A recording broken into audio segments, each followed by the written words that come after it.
All right, we back. This is just f***ing as hell.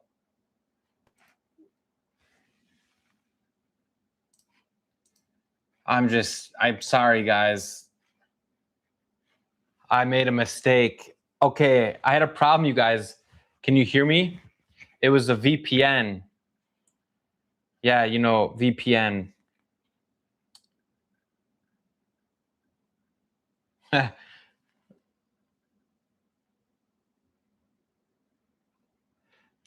Okay, so no, I think my VPN screwed things up. What I'm so dumb for not realizing this. Okay, well, we're gonna continue, you guys, where I was. So let's talk about Obama. Okay, greetings from Lancaster. So Obama, many people have said when Obama tried to normalize relations, this is what I've learned from the Cubans. You can't take it, like I'm an expert. Wow, 76 people are back. Thank you guys. Thank you so much for coming back. So we're talking about Obama. So Obama said, I think it was back in 2014. Hey, tourists, go to Cuba. We're going to make it easier for you to go. And Americans flock to Cuba. I remember meeting a guy in Cienfuegos, and he said there was cruise ships going there, and life was great. Life was great for the Cubans. And from what I understand, Obama wanted to end the embargo, but obviously it takes two to tango. And so when Obama and the tourism started to really go up in Cuba, Americans were going, they were spending money, and they were starting to chat with the Cubans. And I think the Cuban government got really uncomfortable. They got really uncomfortable, the Cuban government, with American tourists going there and saying, hey, you can run a business, you can do that. And so, from what I understand, the Cuban government started to crack down, and they were the ones who didn't want to end the financial embargo. Now, I don't know how true that is. I don't know the insiders about politicians. But long story short, I know that the country was making more money and people were making more money. But I can guarantee you, when Cubans succeed, that got squashed real fast. The Cuban government didn't want people to succeed. They didn't want them to learn about the outside world and, what life was like. And so that just ended. And then Trump got elected in 2016. And, he put Cuba back on the state sponsored for terrorism list. And now we're, years ahead of that. So long story short, Obama made things better temporarily, but the Cuban government didn't like that. Now I want to talk about Trump. So listen, guys, I'm a US citizen. I voted for Trump before, and there was one election where I didn't vote for Trump. But when I went to Cuba, this was in April, all of April, a month before, we started the war in Iran. And so, like many young Americans, I was very upset. I don't want to go to war. People voted for Trump because they thought that he wasn't going to, get involved in wars. But at the end of the day, being the president of the United States is not easy. And I was upset. So one of the great things about the United States is you can be like, man, Trump's a charlatan. Trump speaks. He says things that we don't agree with. He's a big talker. There's the whole Epstein files. But many Cubans will say he's the only one. Trump is the only one who dares to even get this close to doing something with Cuba.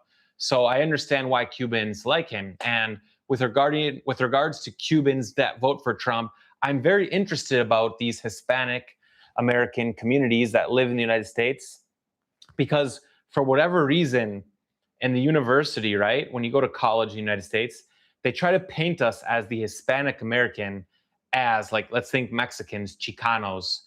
They try to paint them as the victim and they're poor immigrants and they want them to vote for the Democrats or the left. But needless to say, some of the biggest Trump supporters are Hispanics, right? Colombians in Miami, in Texas, Mexican Americans as well, Cuban Americans. But I'm very interested in the psychology behind Cubans for Trump, right? And so there was this interview. I was in Central Havana interviewing people. I asked some young people what they think of Trump, what they think of Diaz-Canel or the Cuban or Fidel Castro even. And this old woman came up to us who was, you know, one of those old school brainwashed communists, a Fidelista, a woman who adores Fidel Castro, but clearly she's missing a few screws from her head.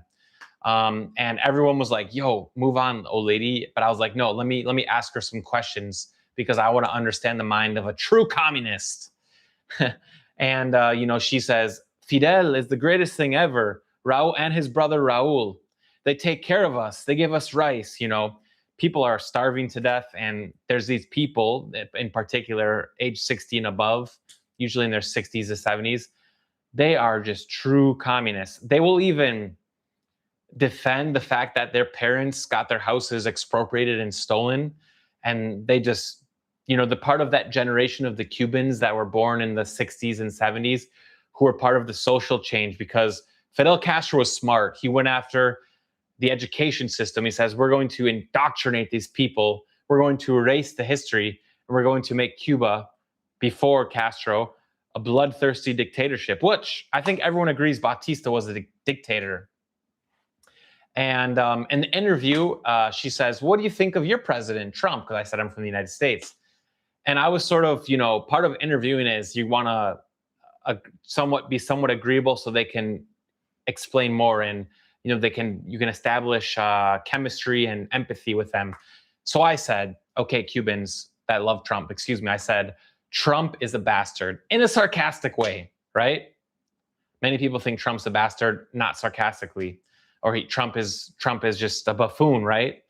But the point is in the United States, we can say whatever we want about politicians, but we can also, you know, we can be critical of Trump and what he does, but we can also be against the communist dictatorship. You don't have to be for one and against the other. So because us young, I would say young Republicans are critical of Trump because he's not following through on some of his promises, doesn't mean we're not against the communist dictatorship, you know? And so when I said that in the video, I think someone says, how dare you insult Trump? I'm unsubscribing, and hundreds of people like the comment. So I've just learned that Cubans for Trump, some of them can be extreme, you know, very stubborn, and I understand why they're against communism and they're against the left and what social democracy can lead to. For example, that's what's going on in the United States right now. But I value, let's have a conversation. That's what I grew up with in the 90s and the early 2000s. You know, you can like Bush or you can like Clinton. You can be against war in Iraq. You can be for other things. You can be against a communist dictatorship, but also against bombing other countries or against genocide in Palestine, you know? It's up for discussion, right? Let's not be so black and white. And that's what's going on. As I mentioned earlier in the first live stream, that the internet cut out because of my VPN. So listen, I'm going to Miami in a few days. I'm actually going on Sunday, and I'm trying to understand and interview Cubans, MAGA Cubans, Cubans for Trump. I'm genuinely interested because a lot of these Cubans right now, I know a few young ones, are very alarmed by social democracy. And I get it. Social democracy is masquerading in something sinister. I'm not a Mamdani fan. You know, I'm not a Mamdani from New York. I live in Spain. I see what socialism and these far left policies are doing to the country, which we'll get to with the immigrant crisis here. But I want to hear from educated Trump supporters, especially Cubans. Why do you vote for Trump? And where does this come from? It might be obvious to some people, but we need other Americans to hear this. We need other Americans to understand why Cubans traditionally in Miami and elsewhere have supported Republicans. It's for a good reason, but we need someone educated to help explain it to us. So, yeah, us young Americans, regardless of who we voted for, we're not happy with things. We're not happy with inflation. We're not happy with wars. We're not happy with what's going on in Israel and Palestine. I'm sure you guys have seen it, but I'm not a political expert. I just know at the same time, I despise communist dictatorships. It's worse than what, anything we see in the United States. And we are so lucky. Remember, we are so lucky to be from the United States. And in my case, I live in Spain. We have freedom of speech still. We are very lucky to be where we are. So you guys are asking a lot of questions. Save those for the end. I'm going to get to all these Q&As. Now I want to explain things that shocked me about Cuba, okay? What shocked me this time? Well, Cuba's always been known to be, a place where people struggle, where there's shortages of food and electricity. Power outages aren't new to Cuba. They've been going on since the 90s. One thing that shocked me, and this ties back to the Cuban government, was the amount of new cars in Cuba. All these European cars, these Chinese and Japanese cars, how are people getting money to buy these cars? And if there's no gas, how are people driving them? Some of them are electric, but you're not seeing the old vintage 50s Fords in Cuba anymore. You still see them, but you're seeing a lot of modern cars, you guys. That really caught my attention.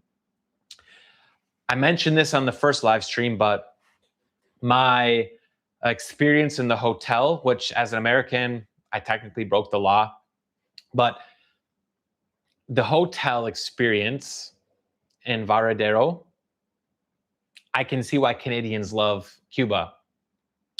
The hotel experience is unbelievable for what you pay, the amount of food you get, the treatment from the staff. They treat you like a god while they make, $1 a day or less. They're like slaves.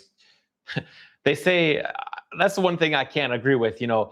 If the United States does something in Cuba, they're going to make it a colony. Listen, Cuba is already facing the worst exploitation in the West.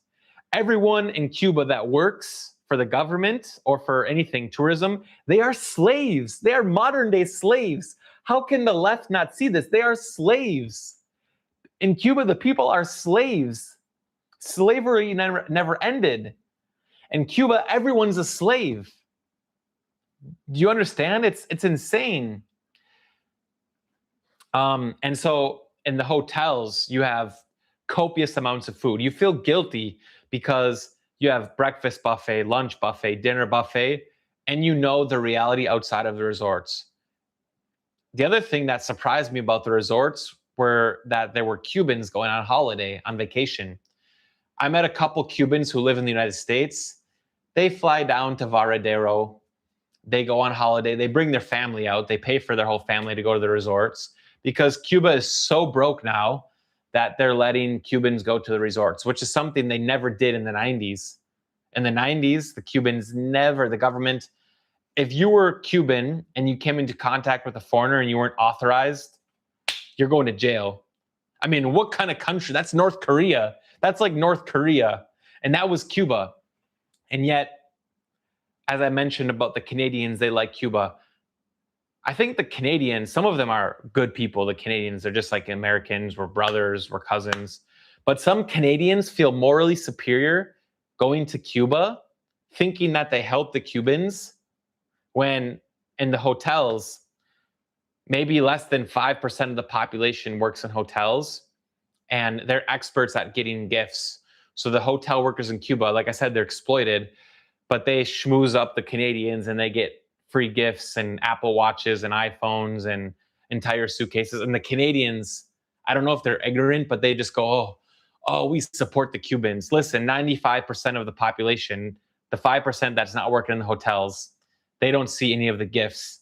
And yet the money you spend at the hotels, this has been going on since the 90s. This has been keeping the Cuban dictatorship alive.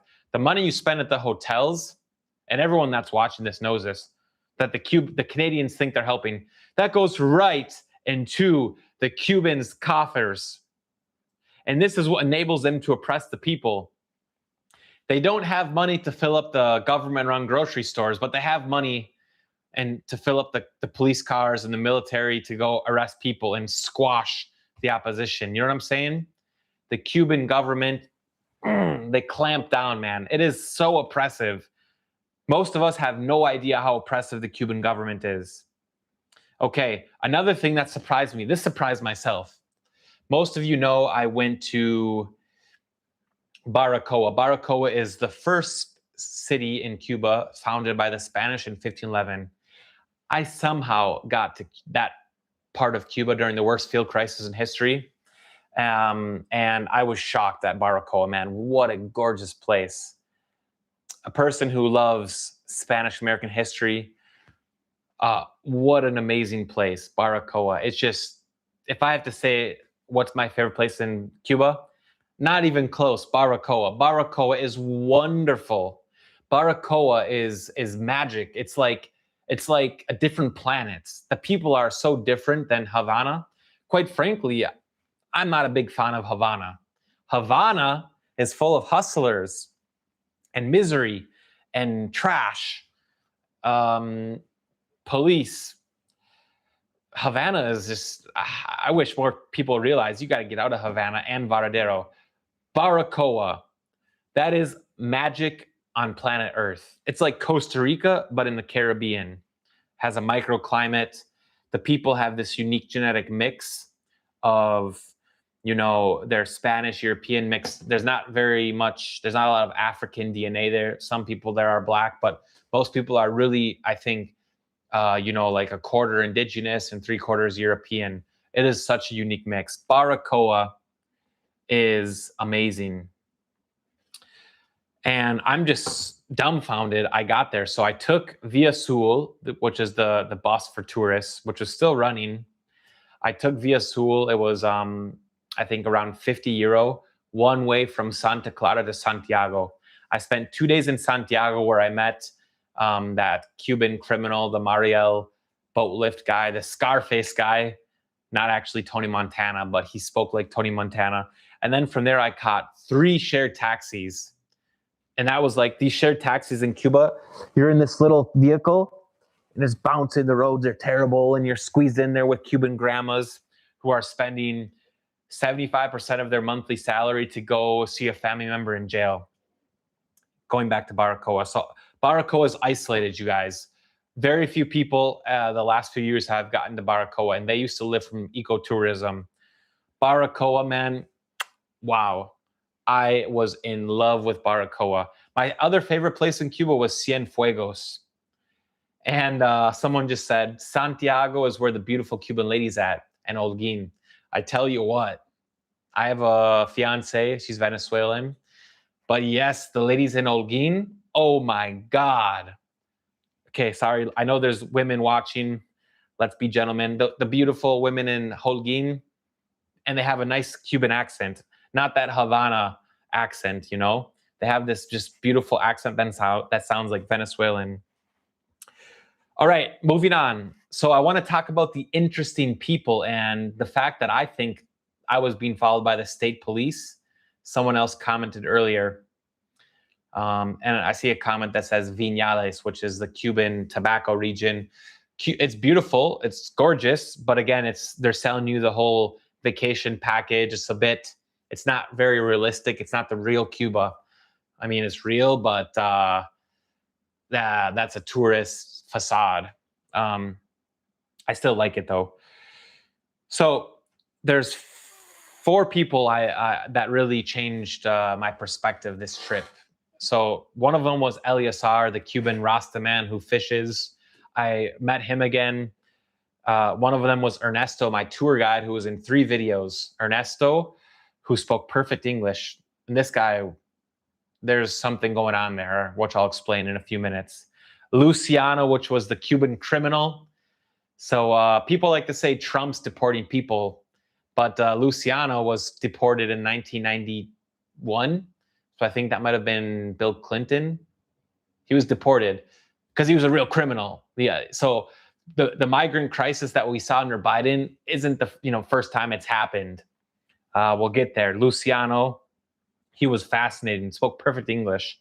And then lastly, Steve, my tour guide in Baracoa. Steve spoke perfect English as well. Let me give you an update on Eleazar. So Eleazar is one of the most genuine Cubans.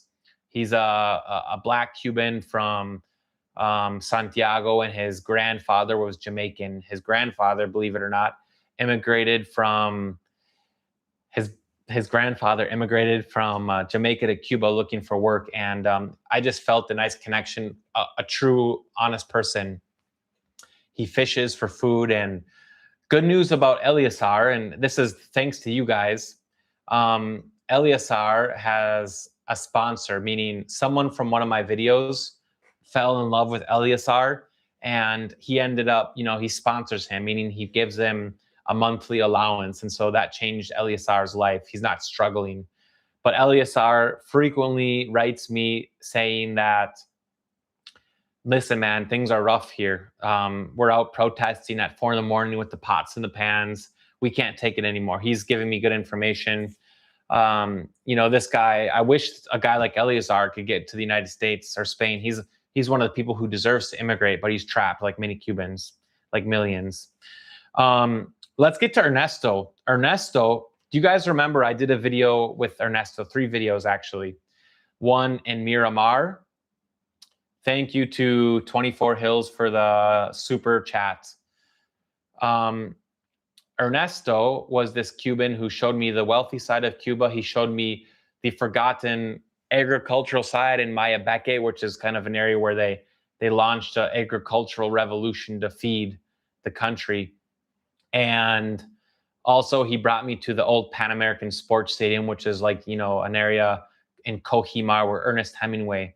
But listen, Ernesto, you guys, was a fascinating person, but I'm very suspicious of Ernesto. And I'm very sad to say that something was up with him. So Ernesto, my first day, he saw me on the streets. And the way, Cubans in Cuba and Havana, there's no personal private boundaries. They just come up into you, they barge into your space. That's one of the reasons I like them, because I like socializing. But Ernesto spotted me from, a couple blocks away, and hey, what you doing here? And he befriended me. He came up to me, he befriended me like many Cubans. And he knew so much about history. He spoke English, and I convinced him to help me with the videos. But the way he approached me was just strange. And he helped me with the videos. And so at the end of the first video, you guys, as I always do, I gave him 15 euro, which, when I handed him the 15 euro, because, I'm also buying food, I'm paying for the taxis. These videos cost money. He showed me the wealthy neighborhood. He was like pleasantly surprised. So he's like, oh man, I can be a tour guide and make money from this guy. I'm not a tour guide. Apparently he was an English teacher that doesn't do it anymore. Anyways, so I leave Cuba and I said, Ernesto, with these videos, you did such a wonderful job. You're going to get dozens of people that want to hire you as a tour guide. And this is going to be great for you. You're going to make money from this. I plugged him and I vouched for him. So I gave Ernesto, I gave his number to like 3 or 4 subscribers. And long story short, the subscribers would corroborate with me. They said, Elliot, he's acting strange. He's asking me for a lot of money and he's being very pushy. And I knew something was up when Ernesto told me that he was being interrogated by the police.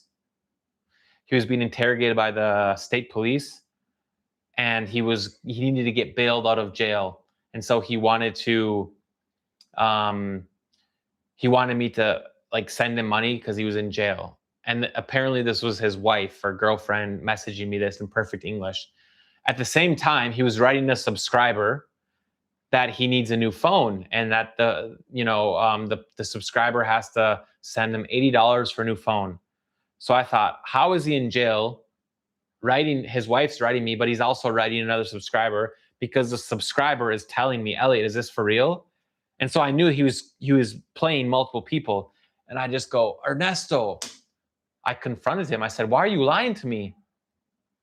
Why do you have to lie to me? You're going to get money. You're going to get tourists.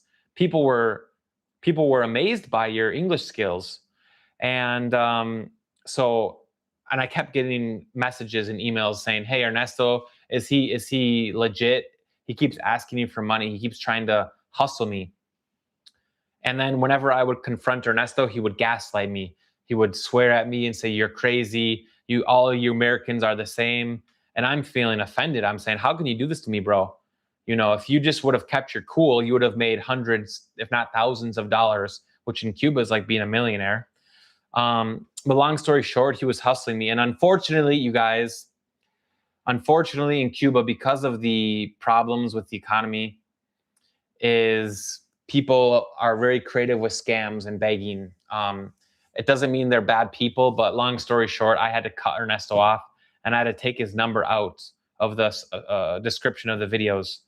And I come to look at it, as I moved on from Havana, I traveled from Havana to the east, to Baracoa. Ernesto was periodically messaging me while I was still on the island. Hey, where are you at?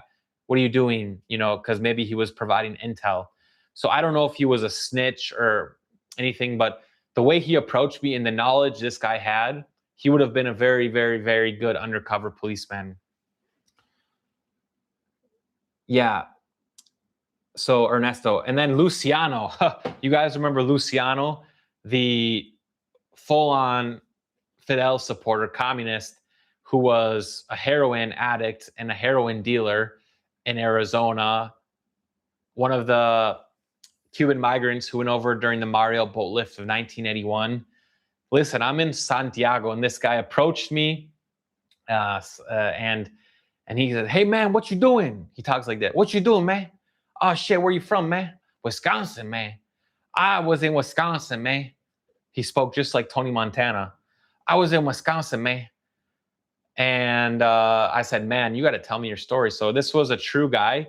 He was the thing I liked about Luciano, the criminal, he was a criminal, but he's not violent anymore. But this guy was a violent criminal. You have to understand, you guys, violent criminals have always been going into the United States illegally. And we let them until Trump won. You know what I'm saying? And again, this doesn't mean I'm a huge Trump supporter, but violent criminals, decades in the past, were going to the United States. Mara Salvatrucha from El Salvador, from Guatemala, from Mexico. Anyways, this guy says, I was a criminal. And he said, wait, you're going to let me go in the United States? You're going to give me government handouts? You're going to give me a job? You're going to give me an apartment, clothes? And I can buy a gun and do drugs and sell heroin with the Mexicans? This is awesome. I mean, he's laughing at us. He's laughing at the U.S. government. And, you know, unfortunately, this wave of what's called the Marielitos, the people who came over on boats in 1981, not all of them were criminals, but a lot of them were criminals. So this was, you know, the wave of criminals coming in from Venezuela, Tren de Aragua. They weren't the first ones. This isn't the first rodeo in the United States. And so he was deported in 1992, and he just said, hey, man, I messed up. I was deported. It's my fault. I was a heroin addict. I was selling heroin. I was robbing people with guns on the streets of Phoenix. And there are many stories like this. Yeah, he was deported, rightfully so. And then, you know, I think because he said he supported Fidel because Fidel gave him 3 skills: carpentry, welding, and construction. And he, you know, he's not rich, but he was able to build hotels, and that was his life in Cuba. He raised a family, turned himself around. So because obviously he has no choice, I think he just says, yeah, you know what? I'm going to support Fidel in the revolution. Now he doesn't support the Cuban government, but that guy was awesome. But it's sad. You know, what's really sad is that this guy turned his life around. He made money, not money. He made a life for himself. No one makes money in Cuba unless you're plugged with the government, you know. He's, you know, he doesn't have anything. So I I had to give him money. I did because he needed it. And he was calling me the whole rest of the trip every day. Elliot, can you send me money? Can you send me money? So this is what people don't see behind the scenes. The Cubans, if you go there and they get your number, they're going to be calling you, asking you for money. It's just really sad. And they see this as normal because they think people in the United States and Canada and Europe, they think that money grows on trees and that we don't have to work and we just get money, but that's not the case. So someone said a minuscule amount of criminals. Yeah, not all Cubans are criminals. This was just one time, 1981. Most Cubans are great Americans. Cubans are the most patriotic Americans. Lastly, my guide from Baracoa, Steve, spoke great English. I was also questioning, is he part of the state?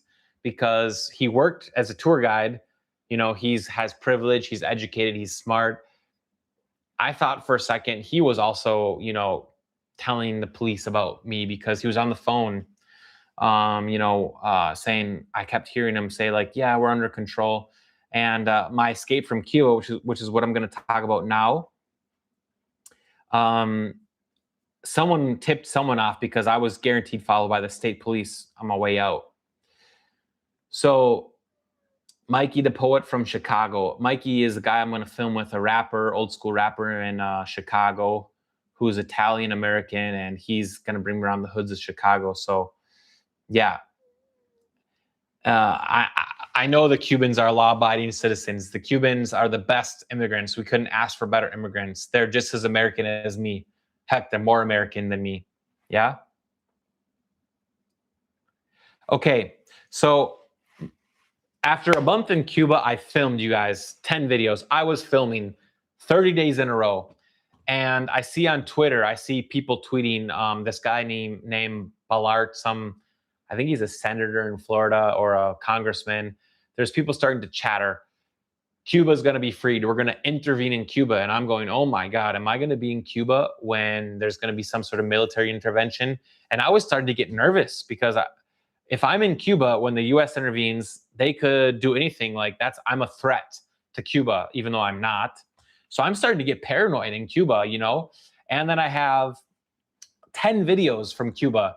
You guys, I have the best footage, I feel, that anyone's recorded from west to east, east to west, all these interviews. I need to get out of the country, and I have to pray that my videos don't get seized or reviewed and deleted, because I'm showing the truth in Cuba, and I need to get out of the country. So I book a flight from Santiago to Miami, and they cancel it because of fuel.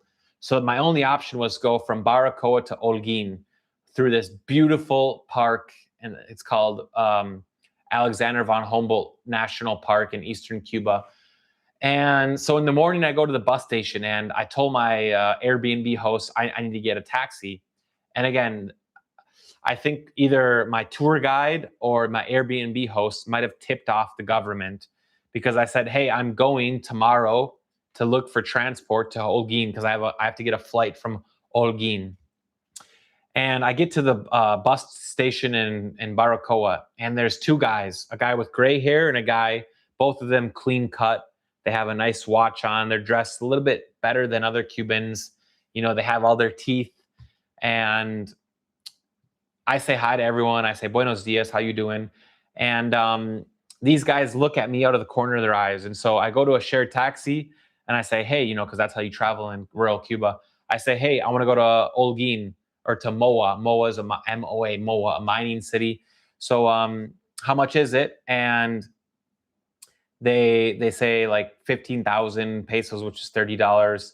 And I say, oh, hell no. So I noticed that behind me, these two guys were following me. And then out of nowhere, a bus shows up, like one of these like buses, like a special education short bus from the 1960s. The seats are almost falling out of rusting through. They said, there's a bus that's going to Moa. I get in the bus, and sure as hell, these two guys trail me. One of them sits to the right of me, and one of them sits behind me. And I'm looking out of the corner of my eyes, and I go, these guys aren't normal Cubans. And I just had a sixth sense, you guys. I've been in hoods. I've been in countries with narcos, you know, in Colombia with drug dealers.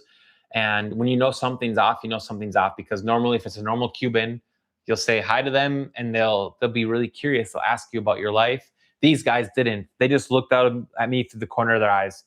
And I remember, I felt their presence, and I go, I shouldn't be filming. So I didn't film, but I wanted to film because we're going through this beautiful national park. So I get out of my seat and I go to the back of the bus. And the one that was behind me, he moves back as well. So like these guys are like keeping an eye on me, and they want me to know that they're watching me. Yep. So like these guys were what I think were state security. And then the final straw that made me think, oh my God, I'm being followed. And I'm freaking out, you guys. I'm thinking they're gonna arrest me, they're gonna question me, I'm going to jail, and nobody knows where I am. They're gonna delete my footage. Well, someone says I should have paid the share taxi, the travel POV, but those guys followed me to the taxi. You know what I mean? They were gonna follow me no matter where I went. Their job was to trace where I was going and follow me. And I remember when they got on the bus, they showed their ID, like as if like they were some, I didn't see the ID, but they're like, the Cuban bus driver was like, yeah, you get on, you don't pay. So they knew, you know what I'm saying? So we get to the mining city. By the way, there's this big mine, there's nickel. This is like some place that looks like Mars, this mining city. I can't believe it. There's pine trees. All the earth is just destroyed. Huge mining operation. I get off the bus and I look for the following bus to go to Holguin. And these guys are trailing me. They're following me. And like I said, I'm freaking out. I'm like, dude, like I feel like I'm in North Korea or Venezuela, and the diplomacy or the rights you have don't exist. I'm thinking for sure I'm screwed. And, I hide my camera. I didn't even record anything.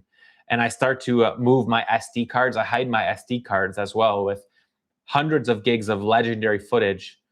Because the YouTuber in me, I want to save the footage, because this footage, not only is it going to change my YouTube career, but it's going to change the public opinion and reality of Cuba, what people think of what's going on in Cuba that aren't Cuban. They need to know. That's my whole job there.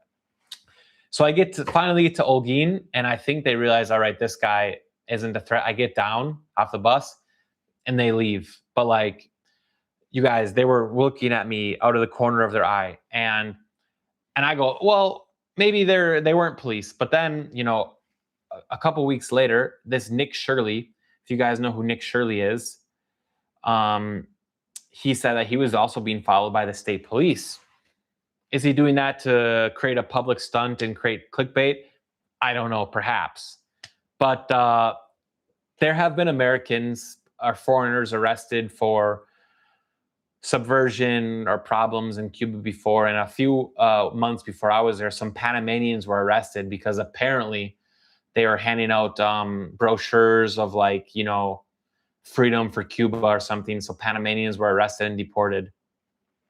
So yeah, that's why I said I had to escape from Cuba. So, I get to Miami, guys. This was surreal. And I get to Miami, and there's a Freedom for Cuba rally. And the Freedom for Cuba rally, that's where I see all the Miami Cubans with the American flag, with the Cuban flag. And there's, pastors there, there's politicians, there's musicians, Freedom for Cuba. And I was like, these are my people, because one thing I have in common with the Cubans is, in the United States, we're bilingual, and I've been to their country, and I share their struggle, even though I can't even begin to understand the true struggle. So yeah, long story short, if Nick Shirley was being followed, I can guarantee I was being followed. And my only conclusion is that someone that I was with on the trip, whether it was Ernesto or my tour guide in Baracoa, they were like obliged to tip off the secret police, because that's how things work in Cuba. There's a long history of the snitches. When Fidel Castro won in the neighborhoods, they hired community people. They said, you're part of this important Cuban government revolution.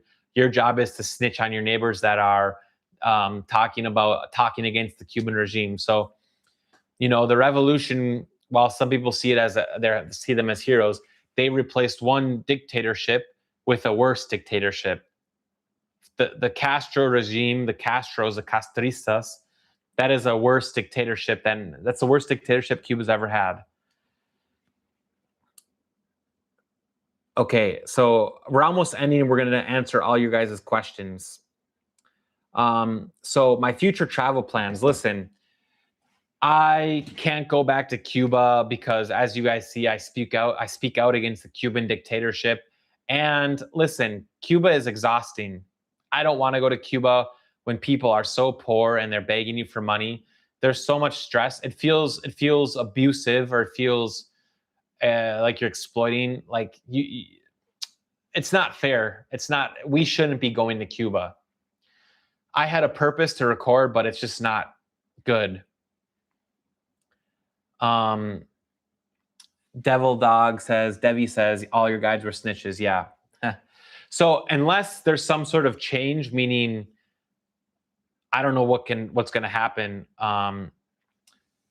Thank you, the travel POV, appreciate it. And the Killer Syndicate speaking out against the maltreatment. Hold that thought. We're going to get there. So I will not return to Cuba until Cubans have freedom of speech, until Cubans can make money from their own small businesses without being hassled, where they can choose who they want. You know, there hasn't been elections in Cuba in 67 years. This goes back to the Canadians and Europeans going to the resorts. Americans were not allowed to go to the resorts. Like, it's so exploitative to go to these resorts, you guys, and eat like a pig. You know, like you're stuffing your face, and the Cuban workers there have to feed you, and they have to smile because there's so much repression that if they don't treat you like a king, they're going to lose their job, and their job is their lifeline. So, like, once you see through the lines, it's just pure exploitation.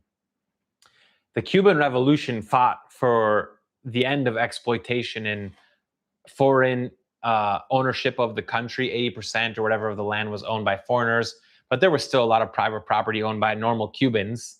They don't tell you that, but that happened. Until people have freedom, and I just can't go back and support what's going on there, and it just doesn't feel right. Okay. My future plans. I think I mentioned this. I'm going to go to Miami on Sunday. I want to record and interview Cubans for Trump, MAGA Cubans. Why do Cubans vote for Trump? I want to understand that. I want other people to understand that. And I don't want people think of all the Trump supporters as a small town hick from small town Wisconsin or Nebraska, working class that votes for Trump. No, I want people who are educated, middle class, people who can explain to me, in particular Cubans, why they vote for Trump. And I'm going to ask these Cubans who are intelligent, who I have lined up, how can you support the starvation of Cubans and the misery or the deportation of Cuban immigrants in the United States? I'm not one to judge if I don't know. So I want to ask these people that. So that's what I'm going to do. Then I'm going to go to Tampa and film Ybor City. Ybor City, I got a couple of people lined up. I want to speak with an old political prisoner. And then this has nothing to do with Cuba, but after Tampa, I'm going to go from Tampa in a train. I'm going to take a train to Chicago. And I want to try to make a video about, train travel in the United States, because my whole channel is not just based on Cuba. You guys need to know that my passion is travel, all the Spanish-speaking countries, in particular Cuba, Puerto Rico, Dominican Republic, Venezuela, Cuba, Colombia, Argentina, Spain. As you guys can see here, I love Spain. So I'm also going to do a series in Dominican Republic, rural Dominican Republic, dangerous neighborhoods, sex tourism. That's another topic that gets people riled up. Puerto Rico, because Puerto Rico is the opposite of Cuba. While Cubans are begging for U.S. interventionism, they're begging for help because they can't do it from within because there's so much repression. Puerto Ricans are saying, man, we are totally exploited by the United States. And I want to understand Puerto Rico. They feel forgotten. They feel marginalized. Puerto Rico is similar to Cuba, but it's a different case. Many people in Puerto Rico, unfortunately, they live on welfare, but they're also Puerto Ricans who are pro-American. They love being part of the United States. there are Puerto Ricans who are pro-Spain. There are Puerto Ricans who want to return to be part of Spain, believe it or not. So I want to do that. I also want to film Cubans in New York City, Cubans in Miami, as I mentioned, Dominicans in New York City.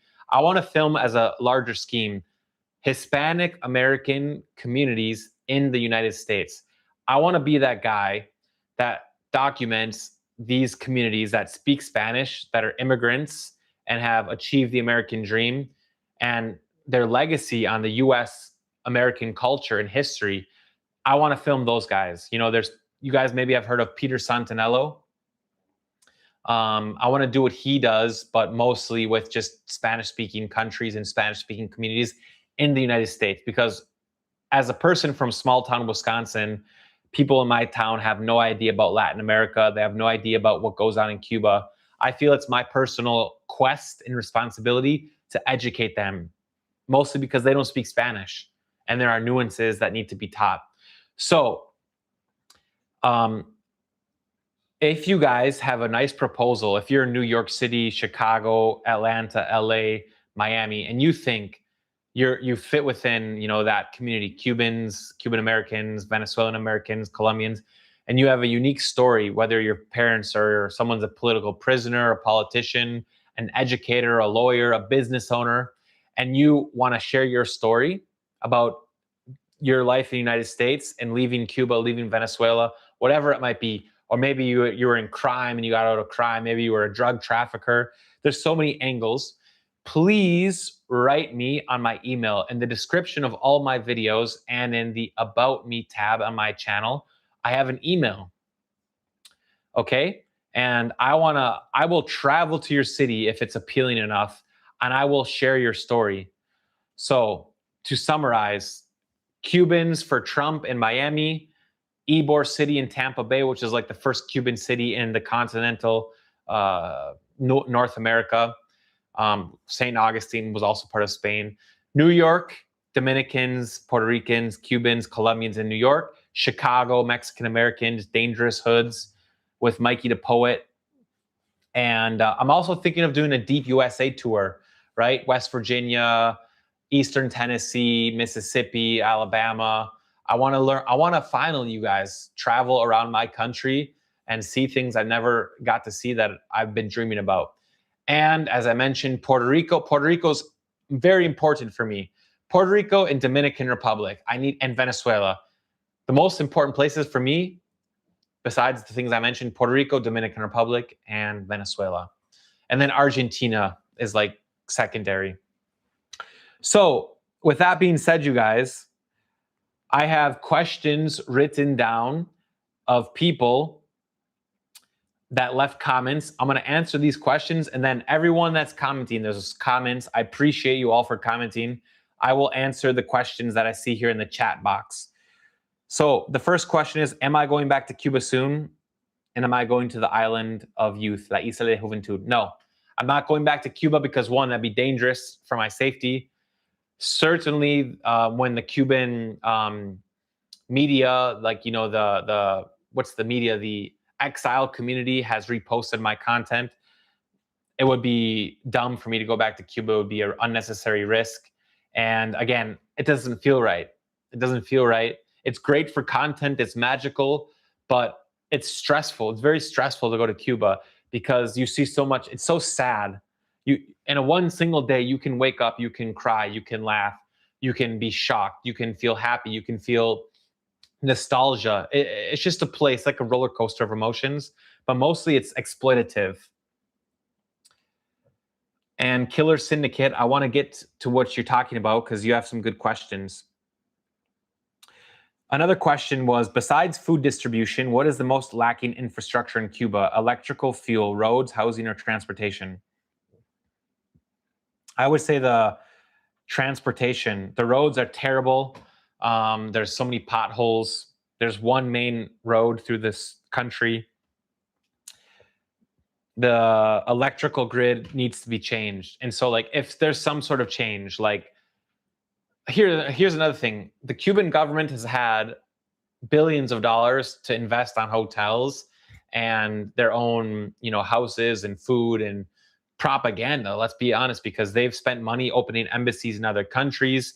They've gotten free oil from Venezuela, and they spent that on whatever, who knows what they spend it on, tourism, reinvesting in tourism. There is no reason that they couldn't have updated the electrical grid other than just greed, and they don't care about the people. The government doesn't care about the people. So in the case that the US does something in Cuba, they absolutely need to fix the electrical grid ASAP. With the fuel, if they have constant fuel coming in, it's a patch. They can patch it. They can temporarily keep the lights on, but they need to fix the electrical grid in the highways and the sewage system.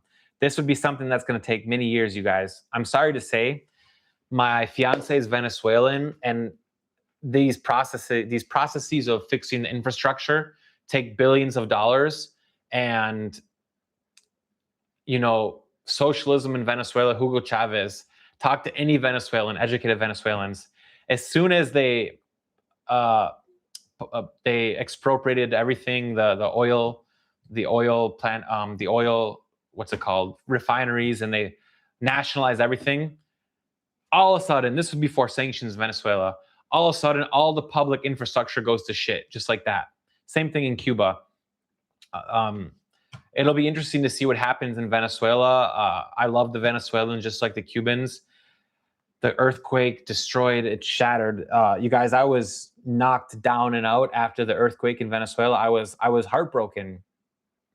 I was, mentally affected by the earthquakes in Venezuela for 2 weeks. It was rough. I'm still, and now Colombia. Latin America can't catch a break. And I just don't know the US's intentions with Venezuela or Cuba, but many people will say in Venezuela, including my fiance, in Venezuela and Cuba, well, it's not going to get better without the United States. We'd much rather prefer that the US helps fix the oil infrastructure in Venezuela, and that indirectly, yes, they're going to take oil, but so is Russia and China, and they were, sucking oil for decades. If the United States repairs the refineries because they want to get oil, well, people are going to indirectly benefit. Now, are they going to implement elections in Venezuela? I'm skeptical. I don't know. I don't like that. No one likes Delcy Rodriguez. In regards to communist China, that's a whole different system. They are expansionists. China is capitalist, and they're expansionist, and they are colonizing the world. There's a saying, right? The USA bombs the world, China buys the world. Another question I had was, why do you think the government doesn't create farms so that there's food for people? Well, I made a video on that in Mayabeque, which is the bread basket to the south of Havana. They did this plan, I think it was in the 80s or 90s, to make this huge agricultural utopia. But the farmers, there are farms in Cuba. The farmers don't want to work for slave labor. They don't want to have to give everything that they bust their butt, tilling with oxen, picking things by hand, and sell it at the government rate. I went to that chocolate farm in Baracoa, and they had to sell, same with the Cuban tobacco, 90% of their product. Imagine you work a year, and 90% of what you make, like taxes, goes to the government. That's like 90% taxes. Not exactly, but people don't want to work for free. I mean, people need incentive. So there have been farms in Cuba, but people don't want to work for free. It's just as simple as that. They need to have a private, they need to have incentive, and farmers need to choose. That's why when tourists go to Cuba to the tobacco farms, and 10% of what they collect, they go, oh my gosh, I'm going to sell this. And that's why they have motivation for tourism, because they can sell that 10% free market. And for that, one tourist they see or two tourists, they're capitalists, and they're like, wow, we love foreigners coming. We love foreign investment. This is a good question. If the oppressive Cuban government collapsed and you could live on the island, where would you like to locate? I would like to live in Baracoa. I already said Baracoa is amazing. It's like Costa Rica, but in Cuba. The people are very reserved, much more reserved, very respectful, very polite. It's green, it's jungle-esque, nice beaches. Barbacoa is a dream. All right. Someone says, this is the last question before I answer the chat box's question. Do you ever think that showing Cubans criticizing their government or breaking the laws might get them in serious trouble after you leave? And will I compensate them if it happens?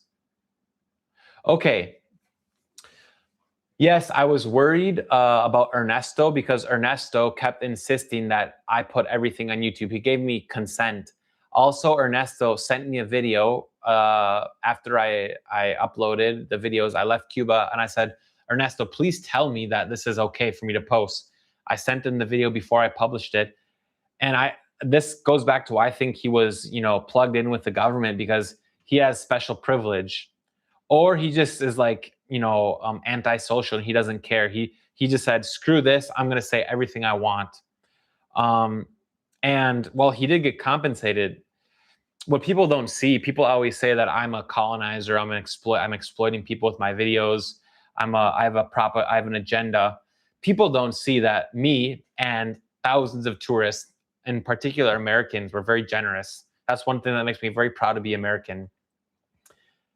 Not only have I spent thousands of dollars on the Cubans directly, but through my videos, I've made the Cubans, individuals, not the government, I made Cubans tens of thousands of dollars. The amount of impact and help I've given indirectly, I know that makes me happy and I can sleep at night because of that. So people were compensated. But anyone else that said, hey, this is dangerous to say, I blurred their face, or I just didn't post. There's a lot of things I didn't post. I cut a lot of footage. I cut a lot of footage. I didn't post everything. Yeah, people are at wit's end. Some people just don't care anymore. And, little by little, the last few years, the more people speak out, the less they get in trouble, unless they're like famous, like that musician, Michael Osorbo, who wrote the song Patria y Vida.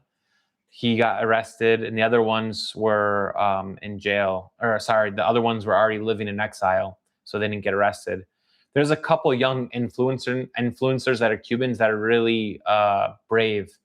And because they've gotten so much fame on Instagram and stuff, the Cuban government can't touch them because they're like, protected. Or like that US ambassador, Michael, I forgot what his name is, the USA ambassador. He's safe because he's a diplomat. So with that said, let's open up the questions, okay? So K9 31 kilo, K9 says, I'm the CIA. I think that's a joke because I said I'd be a bad CIA agent. I'm too loud. Okay.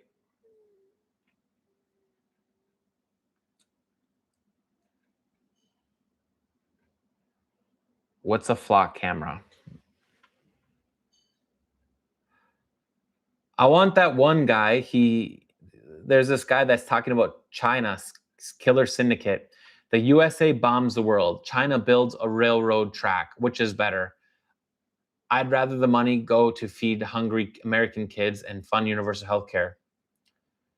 Yeah, this is a debate. I'm against what's going on in Israel. I think most people, including young conservatives, are against genocide. We feel a bit, helpless and betrayed. That's why it's hard for me to right now support Trump. But at the same time, I know Trump is the only one who had the balls to do something in Venezuela, and potentially Cuba. Because listen, the Cubans they're like slaves. The Cubans have been slaves for 67 years. They're already being exploited. How much worse can it get? Of course, if the USA did something, there'd be interest. People would want to reclaim their private property or they want to invest. But I think at this point, the Cubans prefer that. The Cubans don't want a war. They don't want bombings. Of course not. Nobody wants war. But the Cubans want change. Plain and simple.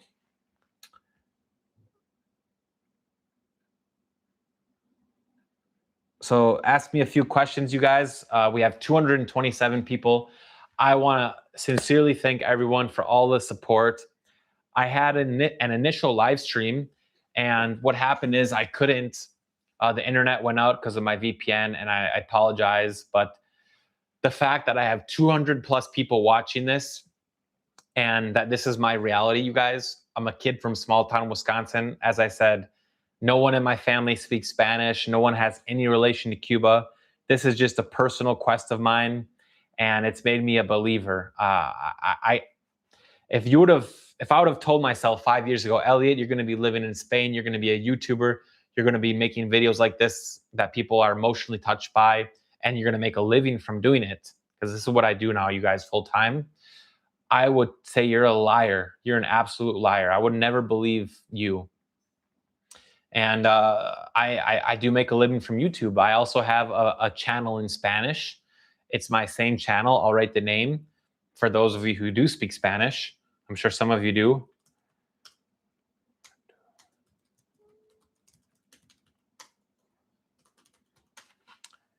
Yeah.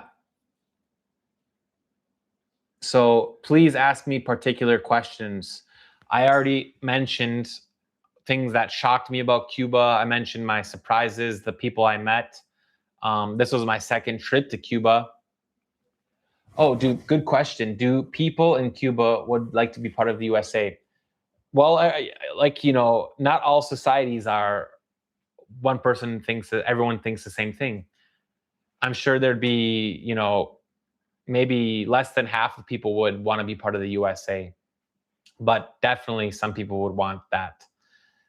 Cuba's history is just, it's sad because they were part of Spain for over 300 years, and the Spanish imprint on Cuba is undeniable. It's the most Spanish, as I represent my Spanish flag. It's the most Spanish country in the Americas by far, the most intact with the Spanish connection to places like the Canary Islands and Galicia. It's wonderful from that historical, anthropological standpoint. The connections are amazing.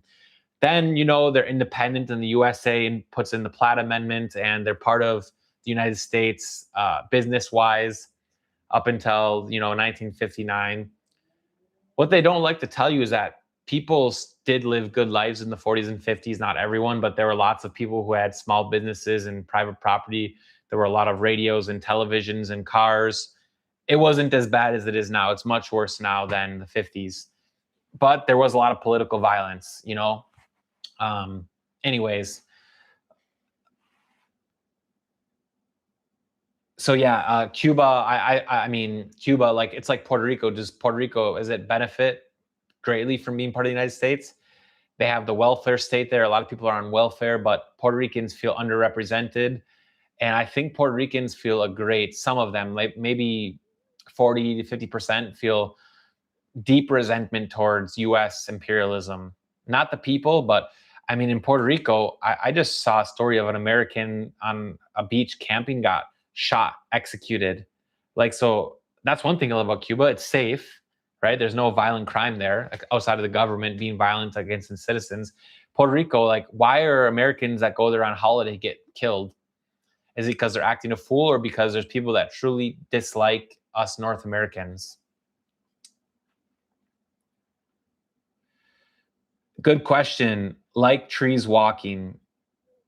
Do you think if economic freedoms were given, would corporate interests take over Cuba and all of the human charm would be forever gone? That is something I think about. Cuba is magical. I mentioned this when I started the live stream. Cuba is so magical. There's no place like it to travel to or to make videos or take photos. It is like a setting of a movie. So I would not want a Cuba with a bunch of McDonald's and shopping malls. Heck no. I wouldn't want that. That's kind of the natural ebb and flow and trends of the world of globalism.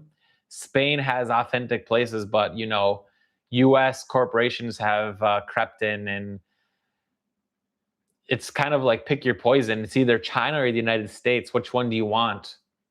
But I would like to see, if Cuba did have economic openings and freedom, that people can have small private property, and I would like them to be able to preserve ecotourism, clean up the trash, clean up the infrastructure. But inevitably, you can restore some old places of Havana, but yes, some corporations are going to creep in there.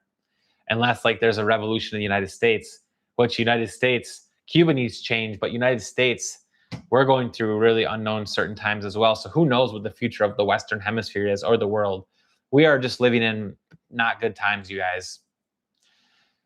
So I hope that people value, like, you know, one thing that's nice about Cuba is the fact that when you're there, you're not on the internet. You're just having conversations. People in Cuba, when they see you, one of the things I like about Cubans is that they look at you in the eyes.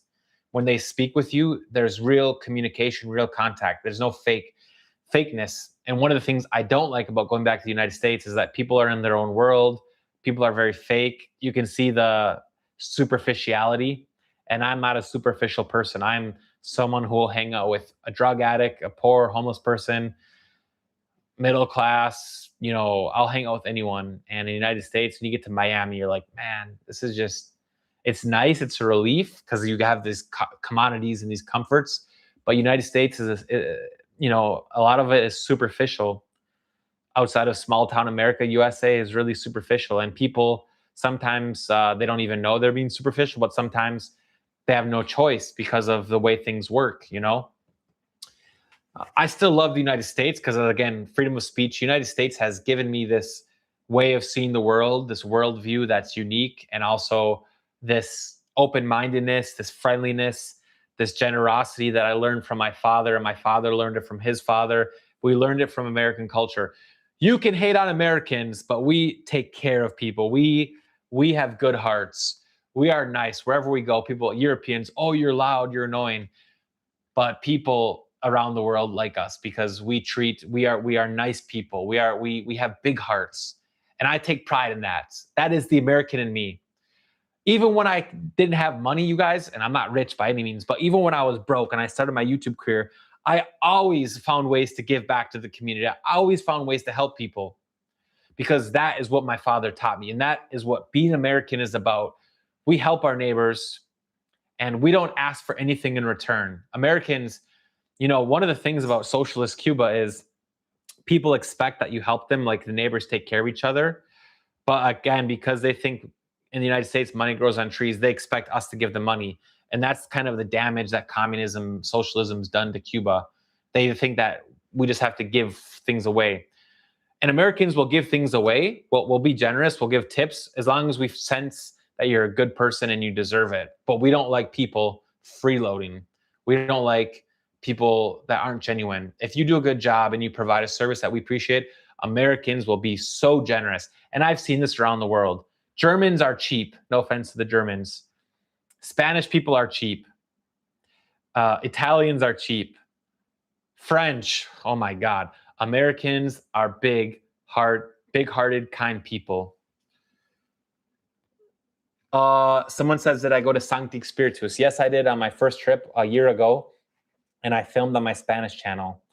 I just had a stop over there on the bus, but wonderful city, nice colonial, historic city center, one of the oldest cities in Cuba.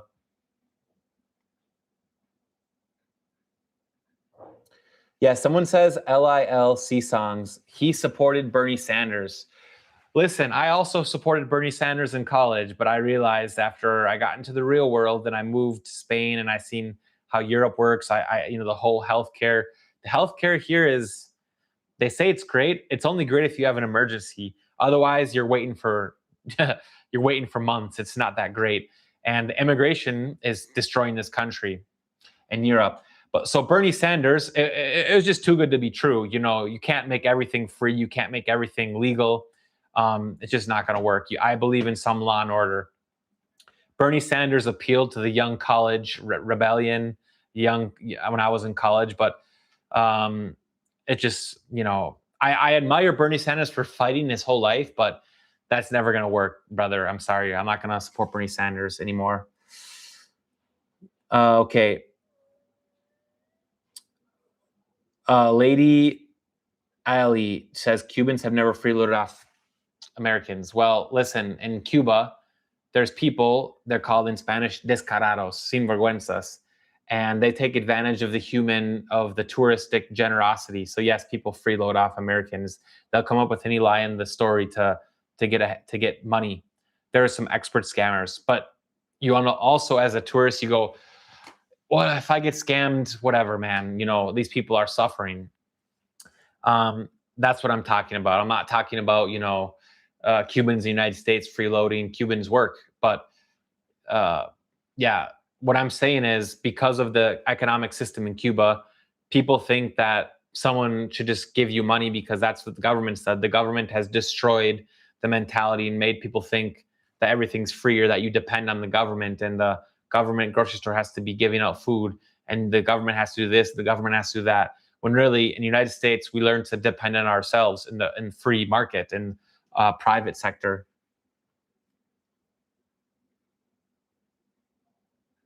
Sir Lucifer says, thanks for your support. You made my mama cry.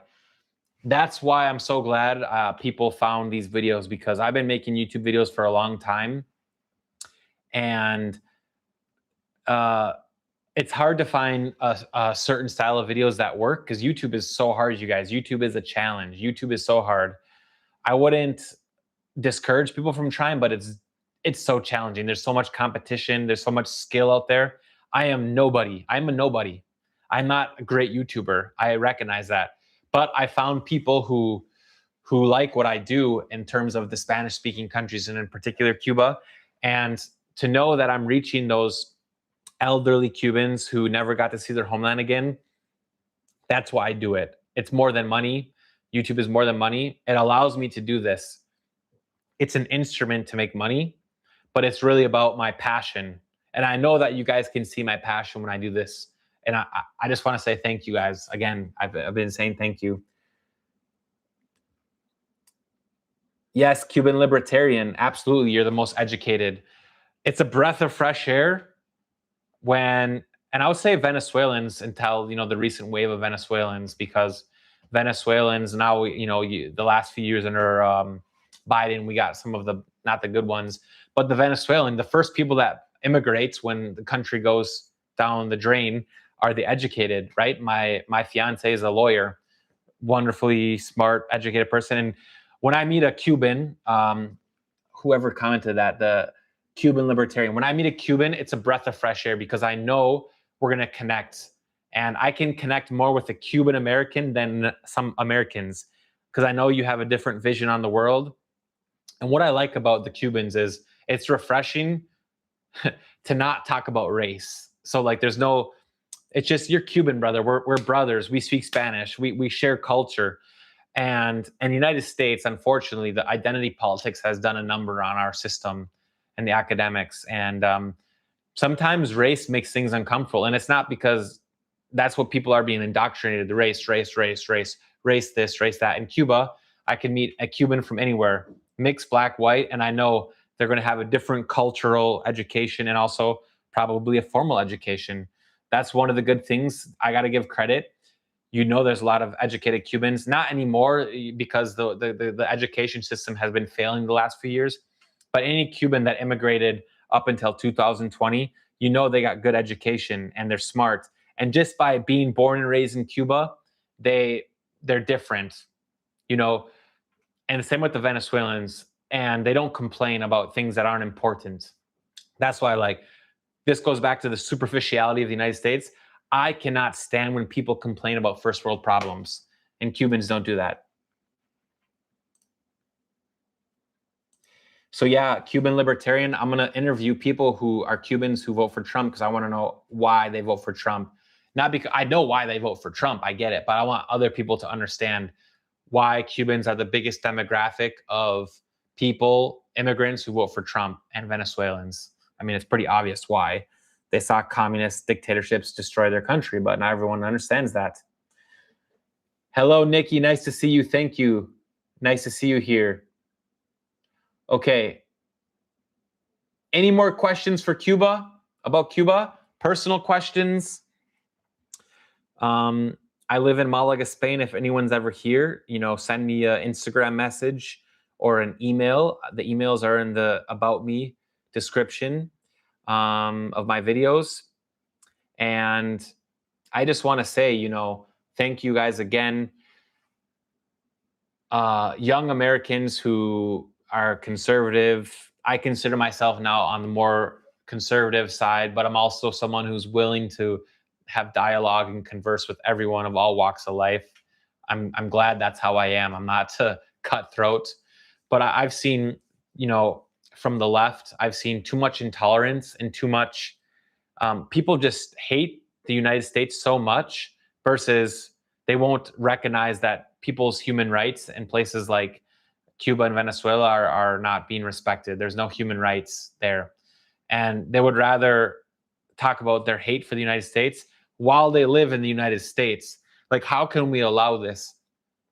People who live in the UK and Spain and Europe or United States have freedom of speech, but they hate us.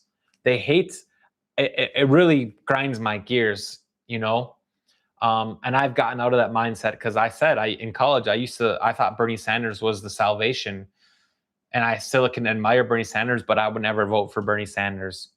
I just hope like someone like Marco Rubio can run for president.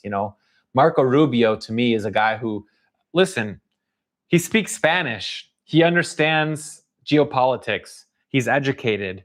Marco Rubio to me would be a great president.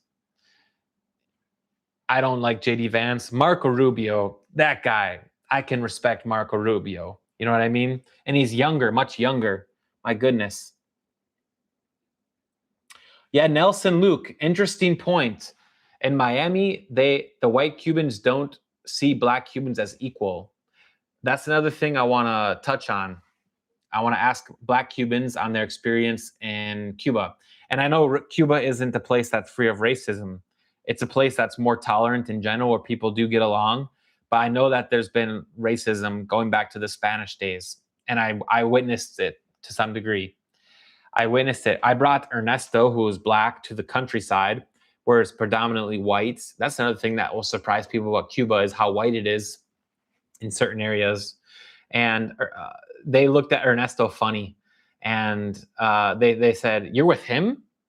You're with this guy?" And I said, "Yeah, he's a smart, educated guy. He's a nice guy." So, but I was fortunate enough to be brought up in a family where my family raised me right. And, I think growing up in the United States in the 90s was great. I think the multiracial, multicultural society in the United States in the 1990s and the early 2000s worked. Really, people loved each other. We're growing as a country so much. I think TikTok and Twitter, X, is doing a lot of damage to society, to the young people. In addition to the economic problems, it's making people radical, whether they're radical right or radical left, and it's unfortunate. Fortunately, I grew up without technology, and my parents raised me right, and I'm a lover. I'm more on the conservative side, on the right, but I love people. I respect people. I respect gays. I respect all immigrants. I'm pretty pro-immigrant. I'm also pro Hispanic, Latino immigrant, because they share culture. At the end of the day, we're all Americans. Mexicans are Americans. We're all on the north. We're all in the Western Hemisphere, and we're Catholic or Christian. We're brought up in Christian cultures. That's another topic for discussion. Islam, my goodness. Morocco and Ceuta, Spain. So any more questions before we end? Remember, I was in Ceuta, Spain. I'm going to publish a video about Ceuta. I was just in Morocco on Saturday. I'm going to Miami on Sunday. If you're in Miami or Tampa or New York City or Chicago, and you think you have a story and you want to help me show your neighborhood, your barrio, your hood, your community, and it's a good story, you have to think, will it be appealing to a lot of people, not just a small niche of people? If you think so, I'm totally willing to travel and invest where you are and spend money to come to you. So like I said, if you're in Miami, write my email. It's in the description of these videos. It's in the About Me tab, or message me on Instagram. Any more questions? We still have 187 people. Oh, Water White Wago said, where in Miami? Hialeah and Little Havana are the people I have lined up. But I can go anywhere. I also would like to film a neighborhood, like a dangerous area of Miami, like the suburbs of Broward County. If I can, I would like to film, like, anyone that's in the crime underworld.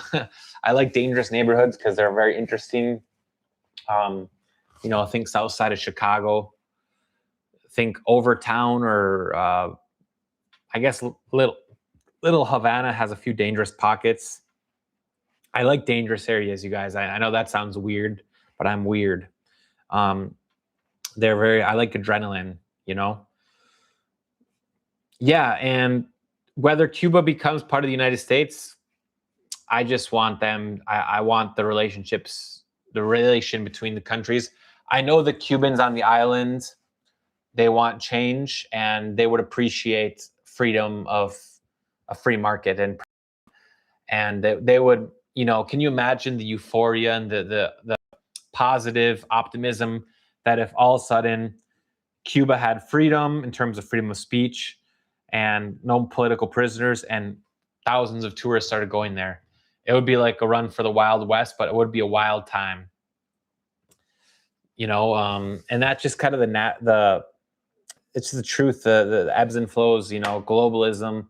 Of course, people are going to buy up property and take over. But listen, would you rather have someone who invests, hires local people to do jobs like reconstruction and fixing up houses and work, or the other way, which is the communist government who has a monopoly on everything? That's the people support the Cuban government, but it's like a corporation that owns 100% of the country. There is no private equity, and people support that, you know, the Hassan Pikers of the world and the Code Pinks. I will admit, you know, I question really like how much damage truly has the embargo and the recent oil blockade, you know, because the sanctions back from the 60s, 70s, and 80s, Cuba could still get along because they had the Soviet Union. And that, you know, really, you got to understand the Cuban government wants sanctions because it gives them more control, just up until Marco Rubio and the fall of Venezuela, because Marco Rubio has really tightened down. But the Cuban government has been living lavishly. You know, the 2000s for the Cuban government, it's been like amazing. They have tourism, they have unlimited amounts of money, they have complete control, like, and just for them, no, not for anyone else. So I don't think if the United States intervened and like invested in Cuba, it's going to be worse than it is today. Yes, Mexico's great. So also we have a couple super chats. Easy E, I'm Catholic, Cuban born and raised, father, and Mega would love to speak to you in Miami. All right, Easy E, thank you so much for your super chat. Easy E, please write my email. It's in the description of all my videos, okay? Please, I'm serious. I will come and meet, even if I don't film, I would like to meet you and your father. I like to meet people. Here in Spain, I get recognized because I have a channel in Spanish and I love meeting subscribers. I am an easygoing, down-to-earth person. Okay, DJ N Yan 11 says 3 best cities in Havana to experience. Great. Well, Havana because it's Havana. The other one, Baracoa. I mentioned this. Baracoa is in the Far East. Actually, forget Havana. Forget Havana. Yeah, of course, forget. The best cities. Holguin. Holguin's big. Beautiful girls. Unbelievably beautiful, attractive women. This beautiful accent that's way different than Havana. Cienfuegos. Cienfuegos is cleaner. It's smaller. It's walkable. Has a nice promenade, a nice boardwalk, whatever you want to call it. Old French and Spanish architecture. Cienfuegos, I love. And lastly, Baracoa. Baracoa is like, you know, I mentioned I like the age of Spanish exploration when the Europeans went and conquered the Americas. Baracoa makes you feel like you're in the 1500s or the 1600s. You can literally picture the encounter of the indigenous Taino Cubans and the Spanish arriving on ships. There's just something about it that makes you feel like this is what Christopher Columbus and the Spanish conquistadors wrote about. You can envision when you're there, you can see it. It's just a magical place. So Cienfuegos, Holguin. Cienfuegos for the city because it's clean. There's beaches nearby. Holguin because it's close to the resorts and the Keys, the Cayos, and the women are gorgeous. There's a lot of parks. And Baracoa for the natural beauty. Okay, the travel says, this guy says he's going to Santiago. So are you flying to Santiago from Miami? Listen, it's going to be all right. It's going to be all right. You know, Santiago, it's going to be quiet. There's not much life there. There's more poverty. I would say, man, really switch, 500 US dollars to Cuban pesos and just go help, go give money to elderly people. On the main drag in Santiago, there's a few bars. Go have your cheap beers, invite people out, invite some girls if that's what you're looking for, to have some beers with you. So Santiago has some abject poverty. There's reports of people eating cats and dogs there. But, it's not dangerous. Just stay in the main drag and don't be out drunk after 9 p.m. Isomatic says, yo, great live stream. Learned a lot today. Thank you for sharing your experience. So glad to see how well you're doing with your travels and content. Hope to see you again if you come back to the Midwest. Best wishes, Chi. Hey, man, I'll be back in the Midwest. I'm going to do a road trip. I want to go down the Mississippi River, but I want to go to the old, Appalachians. And that starts in southern Ohio, West Virginia, Eastern Tennessee, southern Ohio. That's some real redneck territory. That's deep America, eh? Thank you, Nikki, for encouraging people. Yeah, travel. Help your girl out. Travel POV, help your girl out. But you can't just give these girls tons of money. That's not your job. But if you want to help them out, yeah, and travel. Bring things like the power banks, flashlights. Bring female hygiene.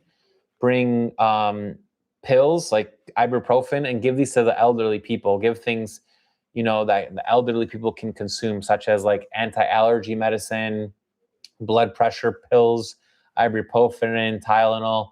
And, if you don't have those, because those are bulk and they weigh a lot, you can give them money. But to the elderly, right? The young people are surviving. If someone comes up to you so aggressively and tries to hustle you, and it's really aggressive, it's bad, a bad person. Not a bad person, but don't trust those people. I'm talking the elderly, the people who are, barely walking, they're skinny, they're starving, elderly. Help the elderly, please, the elderly, man. Yeah, Alex says, I live in Canada and I cannot talk about Cuba with my fellow citizen. They're as blind as you say. The Canadians, for some reason, they support a dictatorship. And I think it's because they feel like they're helping, they feel good about themselves.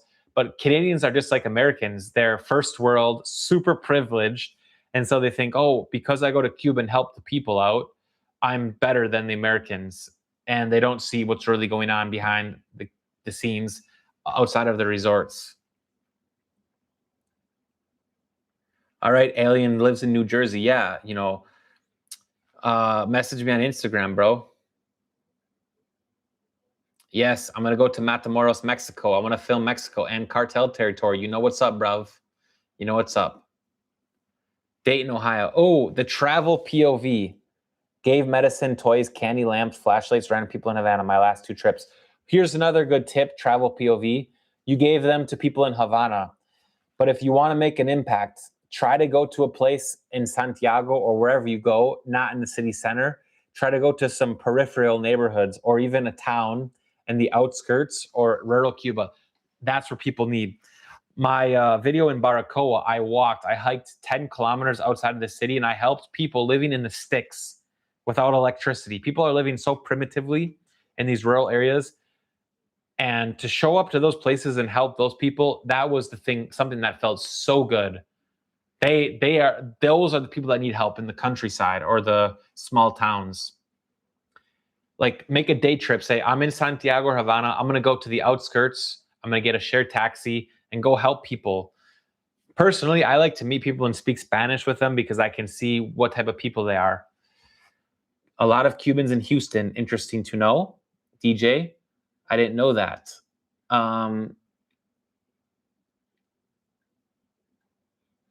Okay, Easy E. Yeah. So it's so interesting. MAGA is a freedom movement. I agree, Mega, but there's, Easy, I agree to some degree. There's also an attack worldwide, and this is funded by China, by Qatar, against the U.S. The U.S. academics institution is so toxic, so I'm saying that as someone who studied in the U.S. and in university. I learned a lot of things in university, but I was totally indoctrinated, and I didn't realize it until I left. And so people need to, we need intelligent people, immigrants, to educate Americans about what's going on in New York and this social democratic takeover. Because at the end of the day, Norway, these social democracies, social democrat, whatever it's called, in Norway, Germany, whatever, Sweden, these countries are very, very capitalist, and they're small. They have a small population, so it's much easier than the United States to administer. And they're much more homogenous outside of the recent wave of immigrants going in there, from mostly Muslim countries. But these are easier countries to administer, and they sound very appealing to people who are frustrated with the economy right now. You know what I mean? And also people are frustrated with our connections to Israel. But again, that's so complicated as well to understand. Israel, our connections, it's hard to understand. I don't have answers. I would like to know what we really donate to Israel and why so much money goes to Israel and not our own country. But again, being the president in the United States is the hardest job in the world. Okay. Thanks everyone for watching. Any more questions? We still have 177 people. It's 11 o'clock here in Spain. Okay, the Cuban vlogs will be part of history. The regime has never been this close to falling. Glad you filmed it.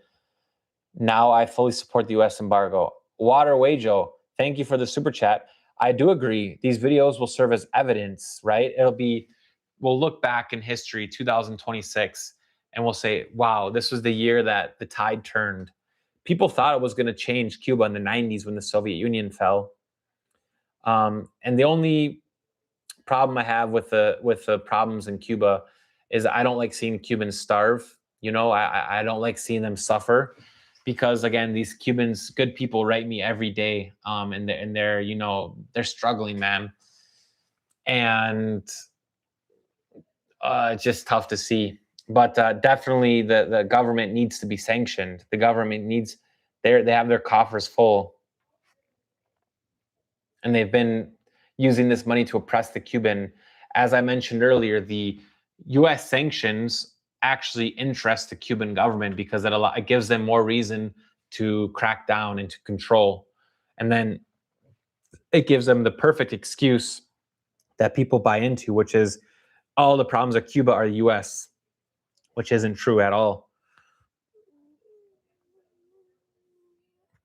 Alien says, when you coming to New York? Probably mid-September. New York City. I'm going to film in Brooklyn with some Cuban Americans. So yeah, mid-September. And you know what? I'm really happy Cubans are happy or glad that they agree with my message, because I've received a lot of hate, you guys, on Instagram, on TikTok, for me saying that the Cuban government is responsible for these problems. I get a lot of hate. They call me a CIA plant. They call me a white colonizer. That's funny, right? Me, a colonizer. Why do they keep talking about colonization? I mean, we're in 2026. Most of the world is decolonized. And if we're going to talk about colonization, why don't we talk about the Arab Muslim culture that colonized way more places than any Europeans did, and they enslaved way more people as well? Well, Reda says, who else would be responsible besides the government? Well, when Venezuela oil stopped coming in, clearly the distribution of the country gets affected, and food can't get delivered, and things become expensive. And Cubans that don't have connections to family on the outside, they don't have access to dollars, and so the inflation is destroying the average Cuban with the pension of the communist regime. The 5,000 peso pension, which is $10. Yeah, we have Islam wants to colonize. Well, they have colonized. I can tell you, I was in Ceuta. They use these immigrants, these poor Moroccans, as cannon fodder, and Europe is becoming Muslim slowly but surely. It's a different topic, something that I've seen with my own eyes. I know good Muslims. I know moderate Muslims, but it's very dangerous. Oh my goodness. Oh, uh, we see. Thank you, man. Wow. Uh, Thank you so much for the for the tip, man. This goes back to the Americans. Americans are generous. I think a lot of people that have left me super chats are Cuban Americans, but that's because I know you guys appreciate the ability to make money and have all the opportunities you've been given in the United States. And again, I wasn't brought up in Cuba, or I have nothing to do with Latin America. I didn't speak Spanish, but my dad, a true American, a small town American, he taught me to be generous. So yeah. So I really want to know, you guys, how the heck is this process of annexation going to happen, and when is it going to happen? Is it going to happen in September? You know, the reason I went in April, I was there all of April, is because I thought it was going to happen in April, or I thought it was going to happen in May. I thought there's no way the Cuban government holds on when there's no oil. But the truth is that since I went to the hotel in Varadero, they have hordes of oil saved up.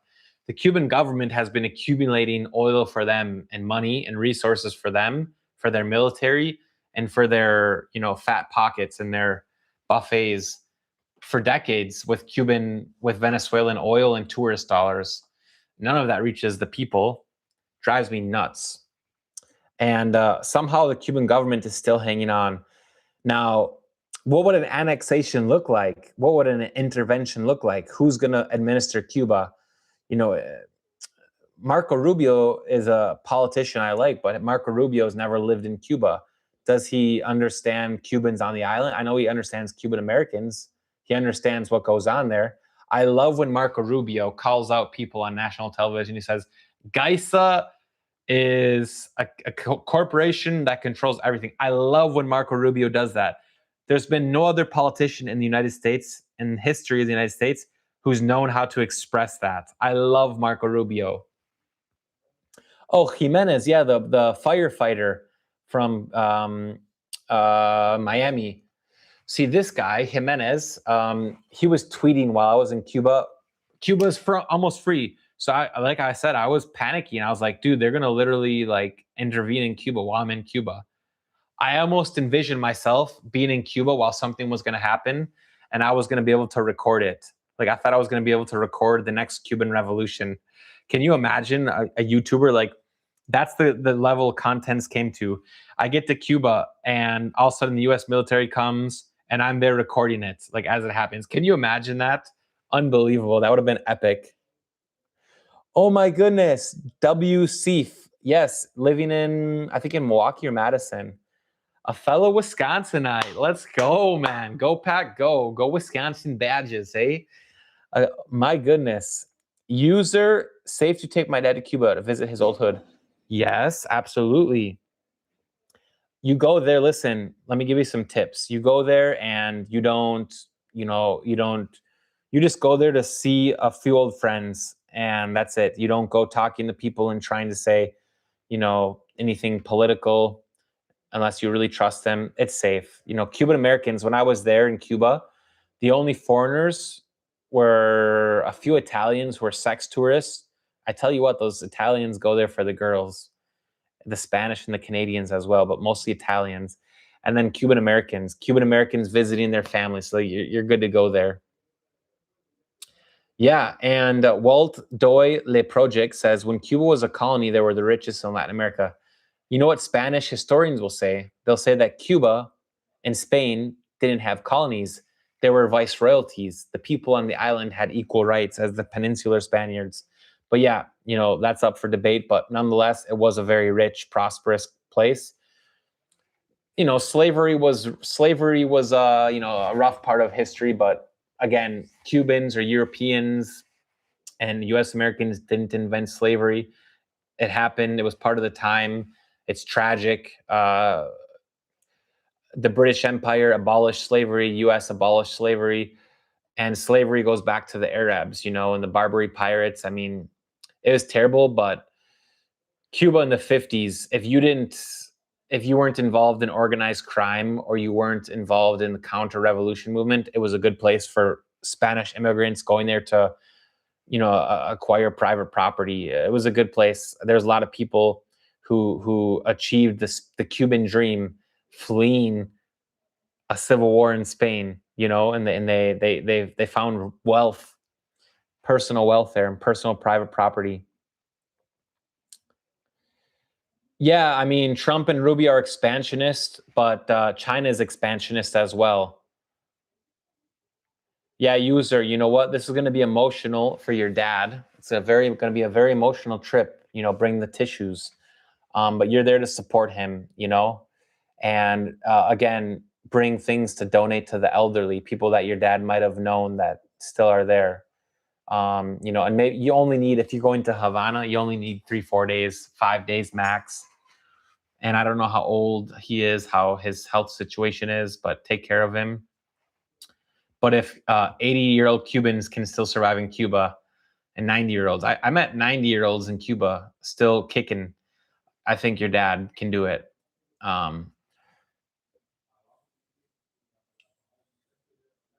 Yeah.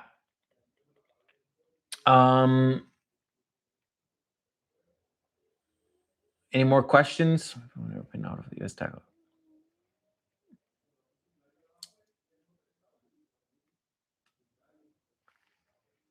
Man, we still have people joining the live stream. I'm surprised, you guys.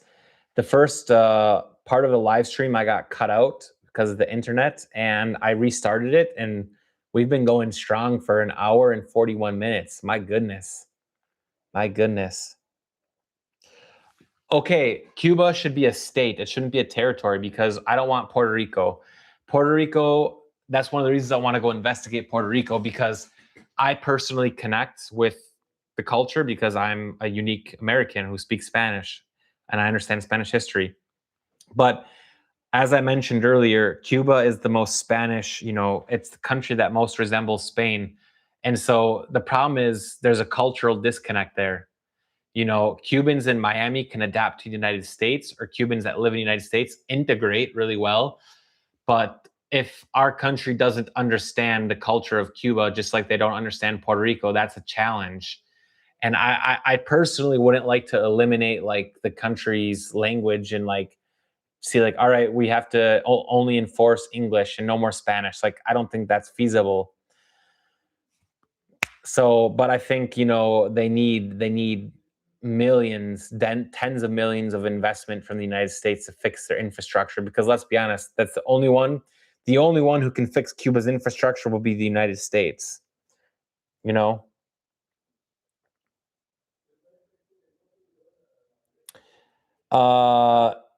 Yeah, you might get robbed if you have solar panels and an e-bike, because you have to lock it up. But when I was in Cienfuegos, actually, get this, there's some crime in Cuba that goes underreported. I was in Cienfuegos and I heard one of those taxi drivers that has the electric bikes actually got stabbed at like 4 a.m. because someone wanted to steal his e-bike and he defended himself.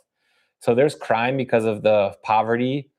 However, if you're not going to see people like you would see in Colombia driving around on a motorcycle and shooting someone like with pistols, or like violence like you see in Chicago, because the state takes care of that. But one of the fears people have is if Cuba is opened up to capitalism and things start entering Cuba, like, are drugs going to become like, is the mafia going to return, like, organized crime? That's something. And also the mindset of the people, when there's so much money to be made, people get greedy, and whether you like it or not, capitalist countries have more crime. United States, there's a lot of crime. Mexico. I hope that there's going to be a power vacuum, and therefore crime is going to go up, period, if Cuba is annexed.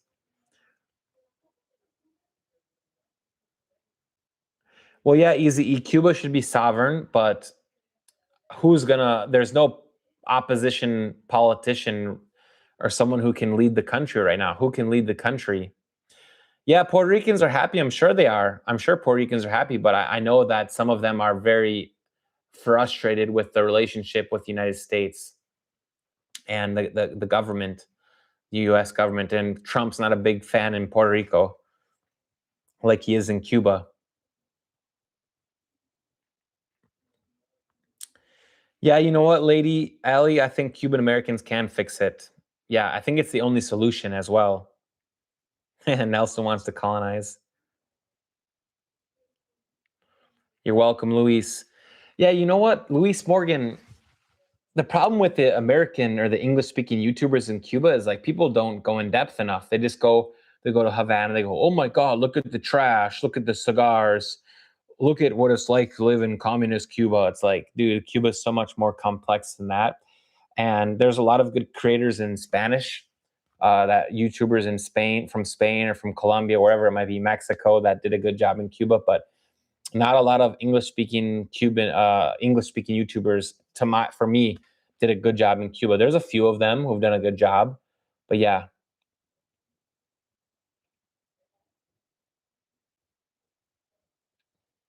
Yeah, Luis, I'm in Malaga. Hit me up on Instagram. I'll be in Spain, not in the next few months, but Cuban mods. Hey, born in La Habana. I just want to say thank you for conveying the truth, reality of Cubans. Hermano, voy a hablar en español, tú sabes, pues. Me alegra saber que hay cubanos que se agradezca mi apoyo. Viva Cuba Libre, patria y vida. Joder, macho. Thank you.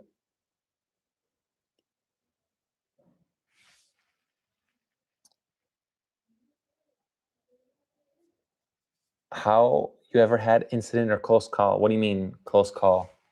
How much gas? What do you mean how much gas?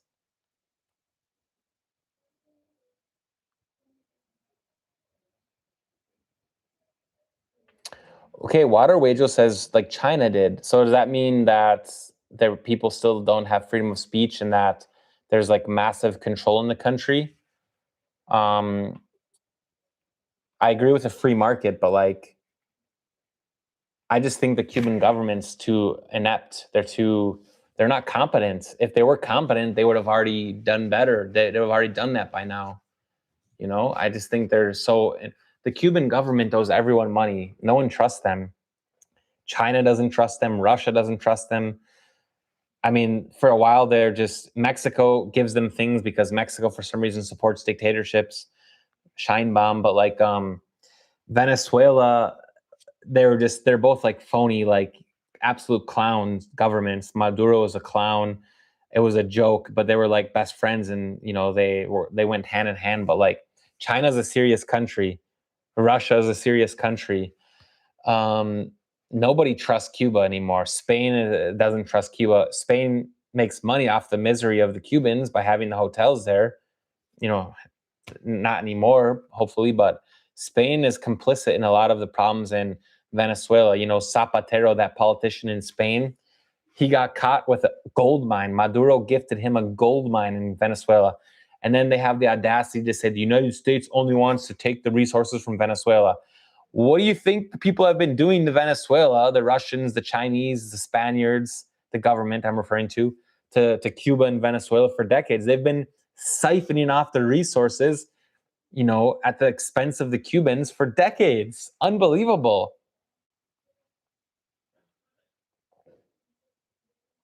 Oh my gosh. NYJ says, my grandfather fought in the Blue Division in World War II against communist Russia. He moved to Cuba after the war. Oh my God. That is just so unlucky. Imagine you escape Europe because it's destroyed by World War II to go to Cuba for freedom and a new life. And then the revolution. Oh my God. That is just the most unlucky generation ever. I can't even imagine that. Poor Galicians, poor Canary Islanders fleeing poverty, and they get trapped by the Cuban Revolution.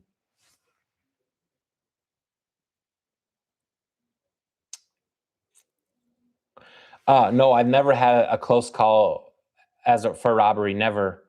No, people aren't gonna steal like at gunpoint or knife, anything like that. Now, if you're dumb and you fall for scams, but your dad should know how to do that. No, I've never had a close call. It's the safest country by far in Latin America. I've had close calls in Colombia, and I've had a few scary moments in Mexico, but Colombia for me is the worst country in terms of getting robbed on the streets. It can happen anywhere at any time, and they see everyone, but in particular they see tourists as easy targets, and they'll steal your iPhone.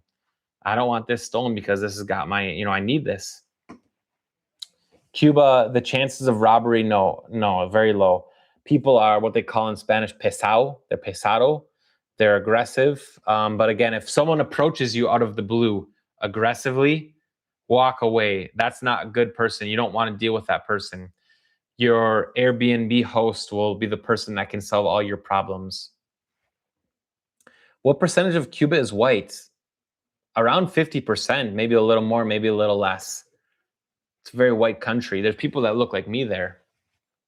And rural Cuba is quite white. I think certain regions like Holguín and Camagüey are white. Viñales is white. Havana is quite black. Santiago is black as well. A lot of the Santiagueros have moved to Havana, and the Havana people have already moved abroad to the United States or to Europe. And also Baracoa, the Far East is interesting because they have this like tannish tint, so they don't look quite mestizo like black and white, but they don't look black and white mixed. They look indigenous and white mix. Like they have a very unique like mix, a tan skin, like blonde hair with tan blue eyes, but also tan skin. Very unique mix in Baracoa in the East. Yeah, Americans think Spain is Mexico, but I live in Spain. Viva España! Spain is very white, but Spain in the South, in general, the phenotype, they usually have darker hair and darker eyes, but very white. And interestingly enough, after the Catholic monarchs reconquered Spain, the Catholics, and they sent Christopher Columbus to Cuba, they didn't know it was Cuba at the time. They actually expelled most of the Berbers, of the Muslims and the people that had North African DNA. They mostly expelled them, and the Jews as well. They expelled the Jews to Ceuta, believe it or not, North Africa. That's why people settled in Morocco, modern-day Morocco, and also Ceuta and Melilla. There's Jewish people there for that reason. And yeah, so Spain is there's Northern European genetics. There's the Basque genetics, and there's Iberian, but lots of people from Northern Europe mixed, and the Southern Portuguese and Spanish, darker hair, darker eyes, olive color skin, but white.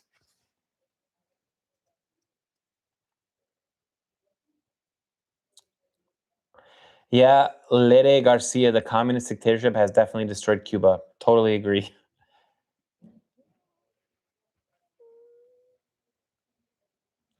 Yeah, the best hope is someone should open the market, but the Cuban government is inept, and they do not want to give up what they have left. The cangrejo, he's called, the crab, the grandson of Raul Castro.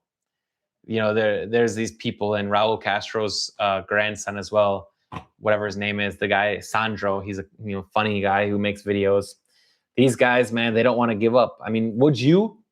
I mean, I can't blame the Cuban government. Would you want to just surrender your wealth and like flee with nothing? Like, no, like we're sad to say that they're not just going to just give everything over,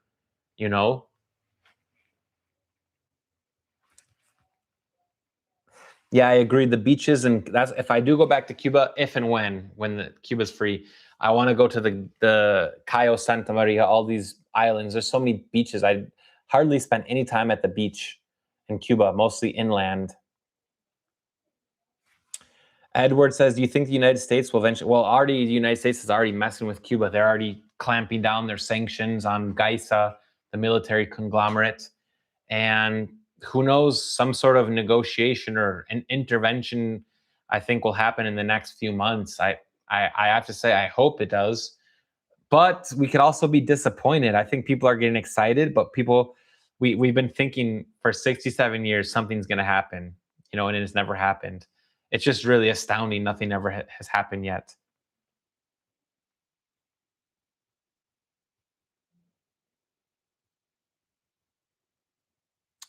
No, I don't think there's a military conflict. The Cubans have no will to defend. Say there was Cuban soldiers that are forced to defend their country. As soon as they saw the American troops, they'd be like, "American, here's my gun. Hello, thank you, save us." They would just give up right away. Um, the problem with invading Cuba, or intervening is the proper word, is that the optics of it all, the public image of the United States isn't very good right now. And that's why I was pissed off when Trump went into Iran, because that basically makes us look terrible on a world scale. It just does. No one wants a war. There's more about the war in Iran than we know, but it just makes us look bad. And basically, people are losing trust in the United States. People deal with the United States because they have to, trade wise. We have no choice. We're the military power, we're the economic power, we have resource. But that's how geopolitics works. It's not about your feelings. It's just the fact that we have resources, we have political power, military power, and it is what it is. But the point is people used to really appreciate and love the United States on a bigger scale. They would look up to us, even the Chinese people, all of Europe. But now we're losing the public war. We're losing the public image. There's people who hate us in our own country and in Europe. People hate the United States, and they're everywhere in the United States. People hate the United States, sadly, and people are glamorizing China.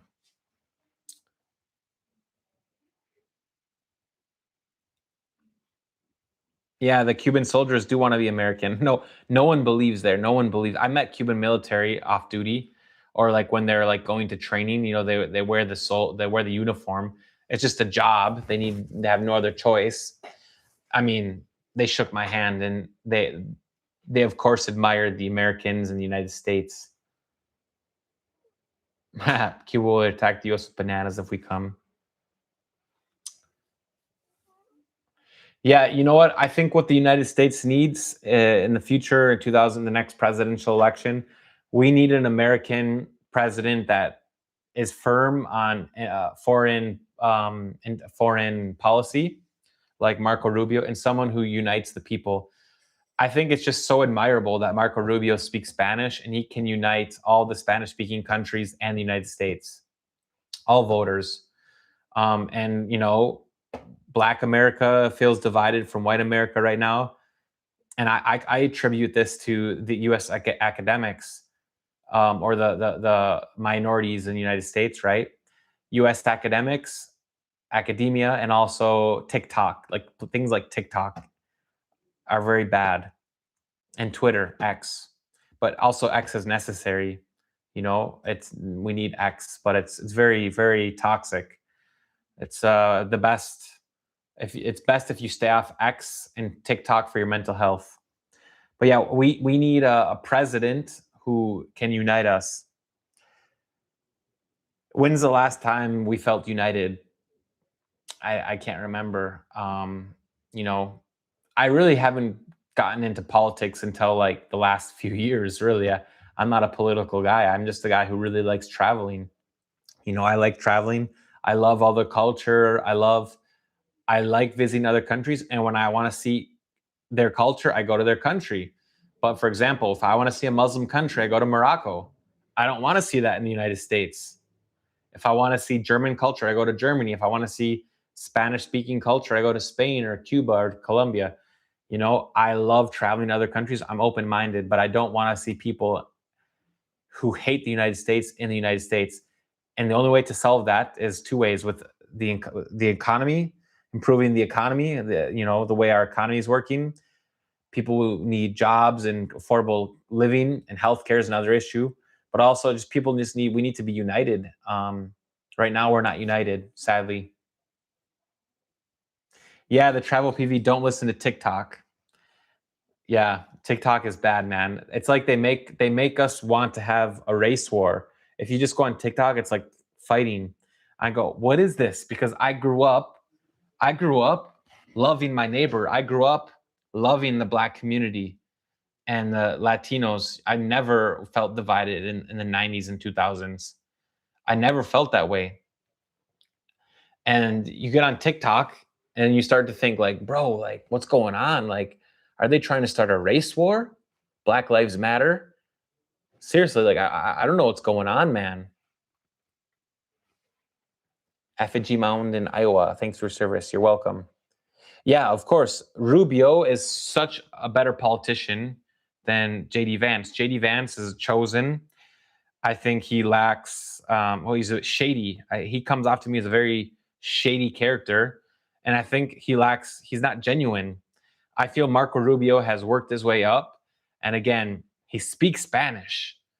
When has a president of the United States spoke Spanish? I know he wasn't born in Cuba, but the fact that the guy speaks fluent Spanish, that is just a massive flex. America needs that. And I see Spanish, the Spanish language. I know conservative Americans say, we're in the United States, we need to speak English only. But I see we should embrace Spanish speaking and English speaking culture together. We are Americans, we are Christians or secular, whatever, freedom of religion, freedom of what you want to believe in. And we are Americans. We share culture. The Spanish speaking world and the English speaking world are so similar yet different because we don't understand each other, but we are very similar. You know, a Venezuelan in the United States integrates, a Cuban integrates, Puerto Rican, they're Americans, you know, Mexicans integrate. So Marco Rubio can represent all of Latin America and North America and Europe.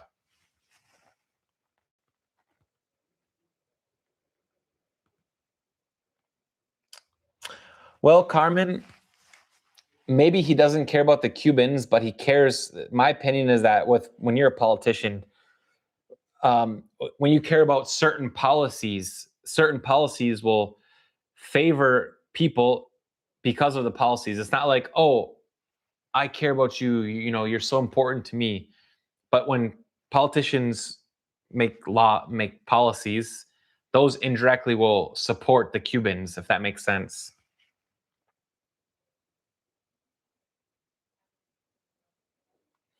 Okay, guys, it's been 2 hours. Thank you all for watching. I have to go to the bathroom. I have to eat dinner. It's 11:40.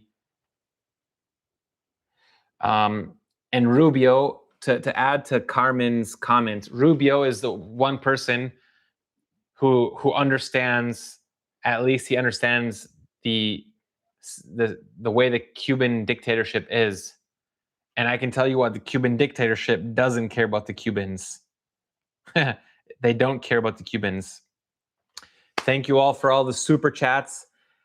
Maybe we can do this again after my USA trip. Like I said, I'll be in Miami, New York City, Chicago, rural Wisconsin, rural West Virginia.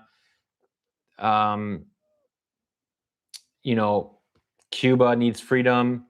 And long live Spain. Spain is going through some big issues, you guys. Spain needs help. Spain lacks leadership. Spain is suffering right now. And it's a pity because Spain is a wonderful country. Spain is a great country.